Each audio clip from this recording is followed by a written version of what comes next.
This old guy DIY video has to do with troubleshooting and replacing the Serpentine belt tensioner on a 2001 Chevy Suburban with a 5.3 liter gas engine.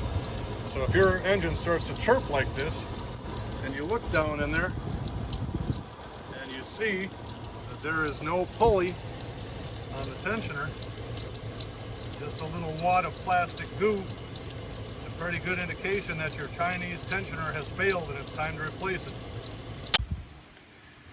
Now the failed tensioner had been in the vehicle for about a year, and it had come from AutoZone and it was made in China.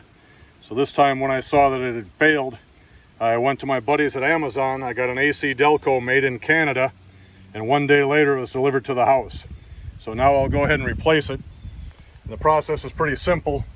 All we have to do is remove this air plenum. So we take off a screw here, we take off a screw over here so we can pull this whole works out, and then it's just a matter of releasing the tension on the Serpentine belt, removing 3 bolts and replacing those 3 bolts.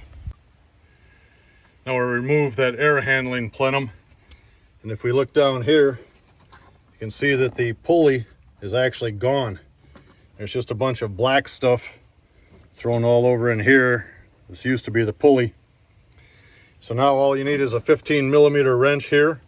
Turn that thing clockwise, it'll take the tension off the belt. And then my preference is to come over here and slide the belt off of this pulley. That's the easiest place to do it. And then we can go in and quickly replace that tensioner. Now that the belt is off, we can see that this thing totally failed.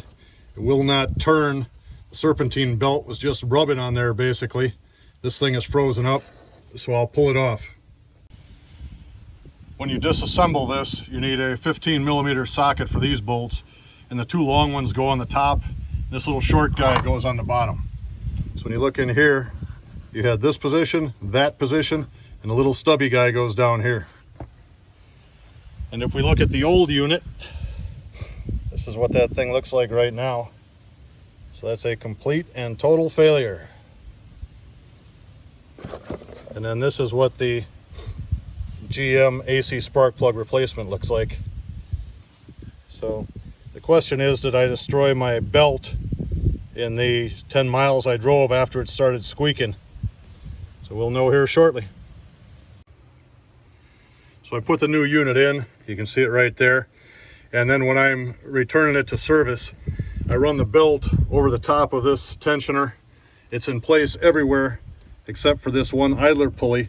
And I'll hold this down with one hand while I grab this nut with a crescent wrench. I'll turn that nut clockwise, which allows the belt then to go over the idler.